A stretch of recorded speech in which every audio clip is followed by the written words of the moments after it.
ওম নমো নারায়ণ, অর্থাৎ আমি তোমার সামনে প্রণাম করি, হে সর্বশক্তিমান। বিষ্ণুর প্রণাম মন্ত্র। ও ত্রৈলোক্য পূজিত শ্রীমন সদা বিজয় বর্ধন, শান্তিং কুরু গোদাপানে নারায়ণায় নমস্তুতে।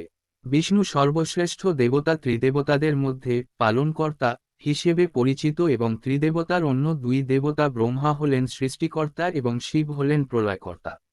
বৈষ্ণব মতে বিষ্ণু হলেন পুরুষোত্তম সত্তা, যিনি এই মহাবিশ্বকে সৃষ্টি করেন, রক্ষা করেন এবং রূপান্তরিত করেন।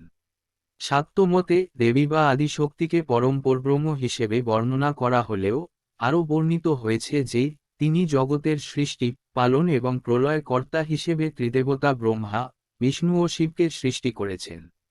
শাক্ত মতে ত্রিদেবী হল ত্রিদেবতা বা ব্রহ্মা, বিষ্ণু এবং শিবের অবিচ্ছেদ্য শক্তিস্বরূপা, এবং বিষ্ণুর সহধর্মিণী হলেন দেবী লক্ষ্মী।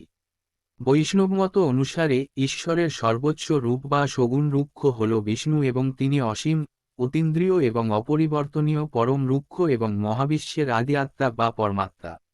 ভগবান বিষ্ণুর শান্ত এবং ভয়ঙ্কর উভয় রূপের বহু বর্ণনা রয়েছে। তিনি শান্ত অবস্থায় সর্বজ্ঞ, অজর, অমর সত্তারূপে তার সহধর্মিণী দেবী লক্ষ্মী সহ অনন্ত সমুদ্র ক্ষীরসাগরে আদিশেষ বা অনন্ত নাগসজ্জায় শায়িত থাকেন। এখানে আদিশেষ বা অনন্ত নাগ হল স্বয়ংকাল বা সময়।